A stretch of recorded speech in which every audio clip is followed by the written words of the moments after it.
Europe का largest active volcano mount Etna के recent eruption से कई किलोमीटर की ऊंचाई तक राख, धुआं और लावा निकला है, जिसने इमीडिएटली एक्सपर्ट्स का अटेंशन अट्रैक्ट किया। माउंट एटना की बात की जाए तो यह एक स्ट्रेटो वोल्केनो है जो दुनिया के मोस्ट एक्टिव वोल्केनोज में से एक है। इसकी फ्रीक्वेंट एक्टिविटी और आबादी वाले रीजन से क्लोज होने की वजह से इसे as a decade volcano classify किया गया है। सिसिली के ईस्टर्न कोस्ट पर मेसिना और कैटेनिया के वाइब्रेंट सिटीज के बीच लोकेटेड एटना दो विशाल टेक्टोनिक प्लेट अफ्रीकन और यूरेशियन प्लेट के टकराव पर लोकेटेड है। यही इसके एक्सप्लोसिव पर्सनैलिटी के पीछे का इंजन है।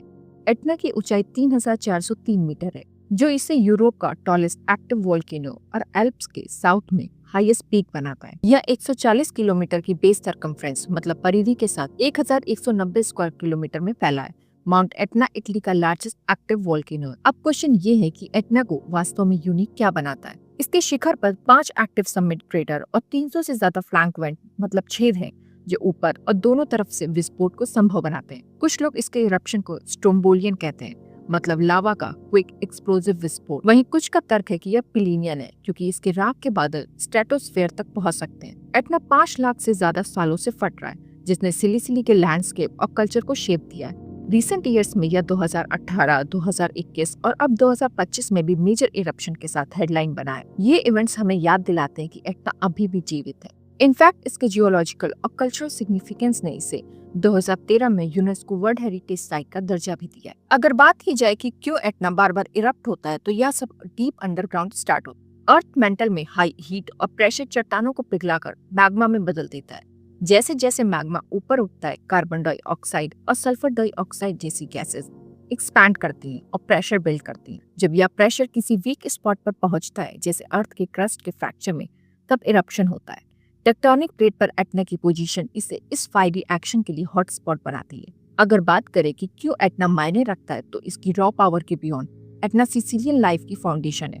इसके फर्टाइल स्लोप पर वाइन यार्ड और फलों के बाग हैं, और इसकी ड्रामेटिक प्रेजेंस दुनिया भर के साइंटिस्ट, एडवेंचरर और टूरिस्ट को अट्रैक्ट करती है।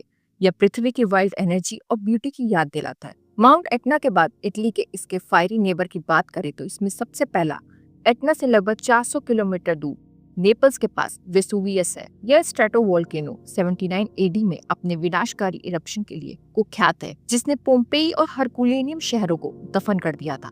1281 मीटर की ऊंचाई पर स्थित वेसुवियस में लास्ट इरप्शन 1944 में हुआ था। इसके बाद सिसिली के नॉर्थ में एरोलियन आइलैंड की तरफ जाने पर स्ट्रोम्बोली, जिसे अक्सर लाइट हाउस ऑफ मेडिटेरियन कहा जाता है, एक छोटा लेकिन विशाल स्ट्रेटो वोल्केनो है जो सी लेवल से 924 मीटर ऊंचा है।